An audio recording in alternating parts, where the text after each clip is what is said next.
Waskita hutangnya 50 triliun. Kemudian aset dijual adalah judul-judul di banyak media, kemudian disusul rugi Garuda lebih dari 70 triliun yang akan dimerpatikan dan dipilotkan, bangkrut. Yang membeli aset-aset itu siapa? Siapa lagi kalau bukan asing? Kita ke infrastruktur dulu, yang mana BUMN karya-karya yang mengerjakannya semuanya merugi. Sungguh kita tidak anti dengan infrastruktur, yang kita anti adalah cara membangunnya yang berbasis hutang yang kita tentang. Sulit kalau pemerintah berbisnis dan membangun infrastruktur, teorinya memang memperlancar arus barang. Benar teorinya. Pertanyaannya, isi barangnya apa? Ngangkutnya pakai kendaraan apa? Bensinnya dari mana? Kalau barangnya impor, kendaraan pengangkutnya impor, BBM-nya impor, di mana manfaat ekonominya kalau begitu? Tetapi kalau membangunnya tanpa hutang, maka resiko perusahaan BUMN yaitu badan usaha milik pemerintah, arti sebenarnya loh, tidak akan bangkrut. Namun kenyataannya bangkrut karena mati beban bunga.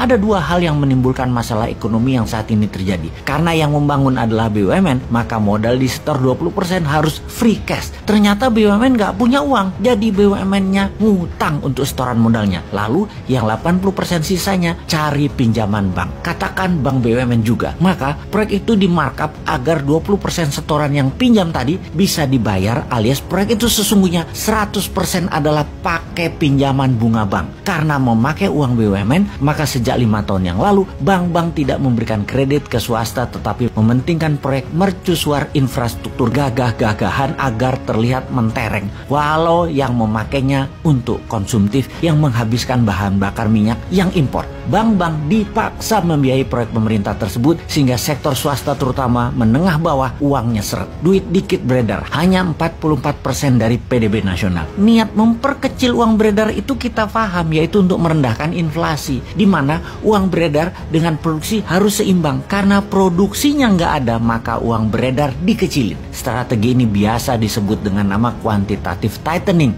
atau tight money policy. Kebijakan ini umum atau biasanya dilakukan oleh pejabat pemerintah yang anti swasta dan anti dunia bisnis. Tidak heran, selama 7 tahun menjabat, pertumbuhan GDP hanya naik 20% dalam 7 tahun, di mana inflasi ditahan di 3% per tahunnya, alias dalam 7 tahun inflasinya 21%. Kalau dibandingkan dengan pertumbuhan GDP dengan inflasi, maka dalam 7 tahun nilainya minus 1%. Kan geblek sebenarnya bernegaranya. Namun buzzer sebagai tentara udara gampang membodohi masyarakat. Semua yang mengkilat disebarluaskan, semua yang minus ditutup. Dan kalau ada yang membunyikan akan minusnya bernegara, maka dianggap anti pemerintah, anti kebinekaan, anti pejabat yang maha mulia yang sangat populer itu. Lalu diciptakan sebuah common enemy atau musuh bersama yang namanya kadrun, kampret, dan sejenisnya sebagai kelompok anti pemerintah. Newmind bahkan dimasukkan ke kelompok tersebut. Padahal terang-terangan Newmind tidak pro oposisi, tidak pro incumbent, tapi pro kebenaran. Dan setiap kebenaran diungkap, kalau dianggap salah selalu dikasih solusinya. Sementara yang namanya oposisi saat ini semuanya kerjanya bengok-bengok kejelekan, namun tidak mengajarkan mana yang benar. Maka Newman juga hajar oposisi yang naif begitu. Kita simpulkan sekarang, mengapa ekonomi Indonesia dalam 7 tahun minus 1% sejatinya? Karena sang pejabat ingin mendapatkan prestasi dengan inflasi rendah, dengan menekan uang beredar. Sementara uang di bank dikuras bukan untuk UKM dan rakyat, tetapi membiayai proyek mercusuar infrastruktur pakai hutang. Karena proyek-proyek itu hutang, berbunga, dan tidak produktif, terbukti